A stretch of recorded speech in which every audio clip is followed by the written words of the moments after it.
একটা সাধারণ দিন, একটা সাধারণ ফেরিঘাট, কিন্তু কয়েক সেকেন্ডের মধ্যেই বদলে গেল সবকিছু। একটি বাস যাত্রী ভর্তি ফেরিতে উঠছিল। ঠিক সেই মুহূর্তেই নিয়ন্ত্রণ হারিয়ে সেটি সোজা চলে যায় পদ্মা নদীর গভীরে, যেখানে পানি শুধু পানি না, ওটা ছিল মানুষের শেষ ঠিকানা। আজকের গল্প দৌলতদিয়া ফেরিঘাট অ্যাক্সিডেন্ট। দৌলতদিয়া ফেরিঘাট বাংলাদেশের অন্যতম ব্যস্ত নদী পারাপার পয়েন্ট। প্রতিদিন হাজার হাজার মানুষ এই পথ ব্যবহার করে। বাস, ট্রাক, মানুষ সবাই নদীর ওপর ভরসা করে এগিয়ে যায়।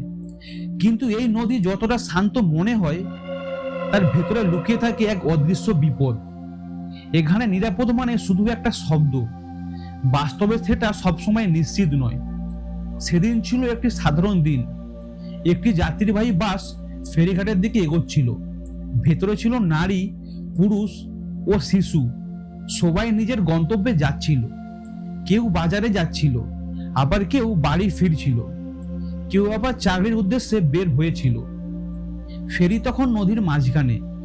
বাসটি উঠার জন্য পন্টুনের দিকে এগোচ্ছে, কিন্তু ঠিক তখনই কিছু ভুল ঘটে। রিপোর্ট অনুযায়ী বাসটি ফেরিতে উঠার সময় নিয়ন্ত্রণ হারিয়ে ফেলে। 1 সেকেন্ড, 2 সেকেন্ড, আর তারপর একটি ভয়াবহ ধাক্কা। বাসটি সোজা চলে যায় পন্টুনের প্রান্ত ছেড়ে পদ্মা নদীর গভীরে।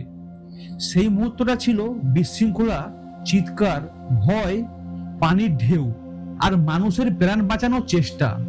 ভেতরের মানুষগুলো বুঝতে পারছিল না কি হচ্ছে। কেউ জানালা ভেঙে বের হওয়ার চেষ্টা করছিল, কেউ সাহায্যের জন্য চিৎকারও করছিল।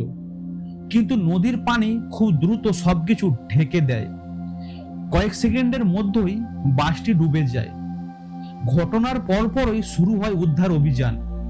ফায়ার সার্ভিস, নৌ পুলিশ, স্থানীয় মানুষ সবাই ছুটে আসে নদীর তীরে। ডুবুরিরা পানির নিচে নামে, কিন্তু দৃশ্য ছিল ভয়াবহ। অনেক দেরি হয়ে গিয়েছিল। যা শুরু হয়েছিল একটি সাধারণ যাত্রা হিসাবে, আর তা শেষ হয় এক হৃদয় বিদারক ঘটনাতে। এই দুর্ঘটনার সবচেয়ে ভয়াবহ দিক ছিল মানুষ। একজন বাবা তার সন্তানের খোঁজে পাগলের মতো দৌড়াচ্ছিল। একজন মা শুধু বলছিল, আমার ছেলে কোথায়? ও তো ফোন করছিল, কিন্তু কিছু উত্তর ছিল না। কেউ হারিয়েছে স্বামী, কেউ হারিয়েছে সন্তান। একটা প্রশ্ন আমাদের সবাইকে ভাবতে বাধ্য করে, সেই শেষ কয়েক মিনিটে বাসের ভেতরে ঠিক কি হচ্ছিল? চারপাশে ঠান্ডা পানি ঢুকছে, মানুষ শ্বাস নিতে পারছে না। কেউ জানালায় ধাক্কা দিচ্ছে, কেউ দরজা খুলতে চেষ্টা করছে, কিন্তু কোনো পথ খোলা নেই। কেউ হয়তো শেষবারের মতো ফোন বের করেছিল, কেউ হয়তো নিজের সন্তানের কথা ভাবছিল, কেউ হয়তো শুধু একটা কথাই বলছিল, আমাকে বাঁচাও। কিন্তু সেই চিৎকার, নদীর পানির নিচে চাপা পড়ে যাওয়া। আমরা বাইরে দাঁড়িয়ে শুধু ঘটনাটা দেখি, কিন্তু ভেতরে যারা ছিল তাদের শেষ মুহূর্তটা ছিল কল্পনার থেকেও ভয়ঙ্কর। একটা বন্ধ জায়গা, চারপাশে শুধু জল, আর সময় খুব কম। এটাই ছিল তাদের শেষ লড়াই। আর সবচেয়ে কষ্টের বিষয়, অনেকেই হয়তো তখনও বেঁচে ছিল, কিন্তু উদ্ধার পৌঁছাতে দেরি হয়ে যায়। এই কয়েক মিনিট হয়তো ঠিক করেছিল কে বাঁচবে আর কে না। ভাবুন তো, আপনি যদি সেই বাসে থাকতেন, আপনি কি করতেন? জানলা ভাঙার চেষ্টা করতেন, নাকি শেষবারের মতো কাউকে ফোন করতেন? এই প্রশ্নের উত্তর হয়তো আমরা কখনোই জানতে পারবো না। কিন্তু একটা সত্যি পরিষ্কার, এই দুর্ঘটনা শুধু একটা ঘটনা নয়, এটা ছিল মানুষের জীবনের সাথে এক নির্মম খেলা, যেখানে কয়েক সেকেন্ডের ভুল কেড়ে নেয় পুরো জীবনের গল্প। নদী শুধু পানি নেয়নি, নিয়ে গেছে অনেক মানুষের ভবিষ্যৎ। এখন প্রশ্ন আসে, কেন এই দুর্ঘটনা ঘটলো? অতিরিক্ত চাপ, নাকি নিরাপত্তা ব্যবস্থার দুর্বলতা, নাকি ফেরি অপারেশনের সিকিউরিটি ভুল, জরুরি সিগন্যাল সিস্টেমের অভাব? কিন্তু সবচেয়ে বড় প্রশ্ন একটাই, আমরা কি এই ধরনের দুর্ঘটনা রোধ করতে পারতাম? বাংলাদেশে নদী পরিবহন খুবই গুরুত্বপূর্ণ, কিন্তু একই সাথে এটি ঝুঁকিও পূর্ণ।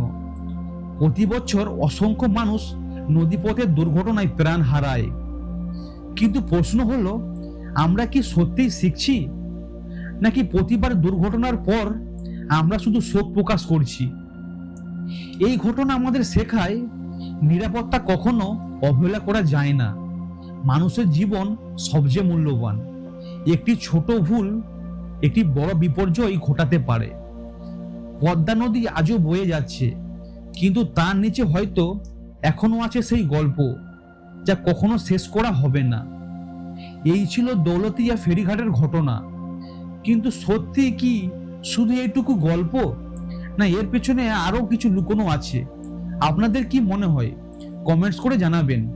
আর যারা এই চ্যানেলে নতুন, এই চ্যানেলটি সাবস্ক্রাইব করে পাশে থাকবেন, কারণ এই চ্যানেলে এরকম আরো অনেক সত্য, রহস্য, ইতিহাসের ঘটনা আমি প্রতিদিন আপলোড করে থাকি। থ্যাঙ্কস, ধন্যবাদ।